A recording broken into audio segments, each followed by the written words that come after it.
Assalamualaikum warahmatullahi wabarakatuh. Waalaikumsalam warahmatullahi wabarakatuh. Perkenalkan, nama saya Dwi Nurutami. Di sini saya akan melakukan penyuluhan dengan tujuan untuk memenuhi nilai mata kuliah komunikasi kesehatan. Nah, saya ingin tahu bagaimana kabarnya teman-teman? Alhamdulillah baik.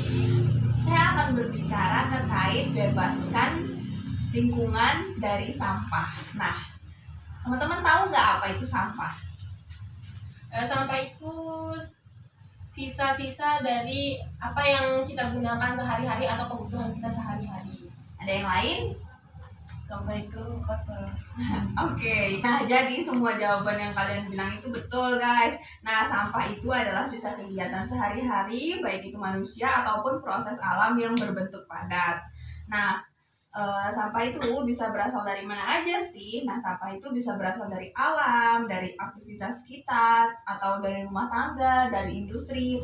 Nah, selanjutnya kita itu membuang sampah itu harus pada tempatnya. Nah, kita ketahui bersama bahwa tempat sampah itu dibedakan menjadi 3. Yang pertama itu ada sampah organik, yang dimana tempat sampahnya itu berwarna hijau. Sampah organik itu adalah sampah yang sangat mudah terurai. Contohnya, ada yang tahu? Apa? Seperti daun-daunan. Ya, betul. Ada yang lain? Sayur. Ya, boleh. Nah, dan juga sisa makanan, itu contohnya. Nah, yang kedua itu ada sampah anorganik. Tempat sampah anorganik itu berwarna kuning. Sampah anorganik itu apa sih? Nah, sampah anorganik itu adalah jenis sampah yang sangat sulit terurai. Ada yang tahu contohnya? Botol plastik. Ya, boleh. Logam. Dan juga contoh lainnya itu ada kaleng, ada karet. Pokoknya dia benda-benda yang di sekitar kita yang tidak mudah terurai. Itu dikategorikan sebagai sampah anorganik.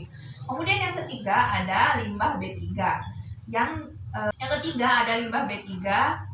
Tempat sampahnya itu berwarna merah. Limbah B3 itu apa sih? Ada yang tahu? Kayak pemutih pakaian misal contohnya. Ya, betul. Nah, limbah B3 itu adalah jenis sampah yang beracun. Jadi misalnya contohnya itu deterjen, pengharum ruangan, dan lain-lainnya. Kemudian, nah sebenarnya apa sih bahaya sampah itu bagi kesehatan tubuh kita? Nah, penumpukan sampah yang terus meningkat akan membuat virus dan bakteri itu semakin cepat berkembang. Jadi kalau suatu lingkungan yang misalnya yaitu sampahnya tidak terkondisikan dengan baik, maka lingkungan tersebut akan mudah terjadinya diare, kolera, dan berbagai macam penyakit kulit lainnya. Seperti itu. Nah, terus apa sih yang bisa kita lakukan untuk mengurangi sampah di sekitar kita ini? Ada yang tahu nggak apa yang harus kita lakukan? Dengan cara mengurangi produksi sampah. Oke, yang lain? Kalau misalnya contohnya kita belanja ke supermarket, usahakan membawa tempat tas belanjaan sendiri. Jadi kita dapat mengurangi pemakaian dari plastik. Nah, yang bisa kita lakukan untuk mengurangi jumlah sampah yang ada di sekitar kita itu bisa melakukannya dengan cara 3R, yaitu reduce, reuse, dan recycle. Reduce itu adalah cara mengurangi produksi sampahnya. Contohnya seperti itu tadi, kita belanja ke supermarket, kita bisa membawa atau memakai kantongan yang kita bawa sendiri gitu. Nah, kemudian yang kedua ada reuse, yaitu menggunakan ulang sampah yang masih bisa dimanfaatkan. Contohnya apa? Contohnya itu kaleng-kaleng atau botol-botol yang bisa kita manfaatkan sebagai kerajinan tangan atau bisa jadi wadah pensil seperti itu.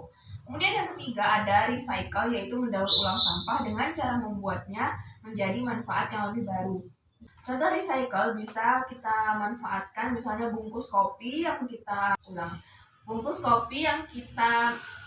karyakan menjadi sebuah tas. Nah, itu selain mengurangi sampah dan di situ juga ada nilai jualnya.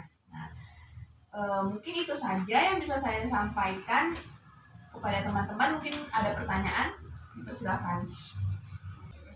Saya mau bertanya, sebagai anak muda, apa sih yang bisa kita lakukan untuk mewujudkan bebaskan lingkungan dari sampah ini? Nah, oke. Terima kasih atas pertanyaannya. Nah, apa sih yang kita bisa lakukan sebagai anak muda untuk mengurangi sampah yang ada di lingkungan kita itu? Contohnya, mulai dari menanamkan bahwa jika banyak sampah itu akan muncul banyak negatifnya gitu. Contohnya apa? Contohnya yang bisa kita lakukan itu misalnya kalau kita belanja ke supermarket atau ke minimarket itu kita bisa bawa tempat belanja sendiri gitu. Jadi kita tidak menggunakan plastik dari supermarket tersebut. Kemudian yang lain mungkin yang bisa kita lakukan adalah mengingatkan kepada sesama kita untuk bisa membuang sampah pada tempatnya seperti itu. Oke, terima kasih. Oke, sama-sama. Ada yang ingin bertanya? Mungkin sekian penyuluhan dari saya kali ini. Jika ada teman-teman yang ingin bertanya, mungkin nanti bisa menanyakan langsung ke saya via Instagram atau via WhatsApp. Terima kasih atas perhatiannya. Mohon maaf apabila banyak kesalahan atau keliruan. Wassalamualaikum warahmatullahi wabarakatuh. Waalaikumsalam warahmatullahi wabarakatuh.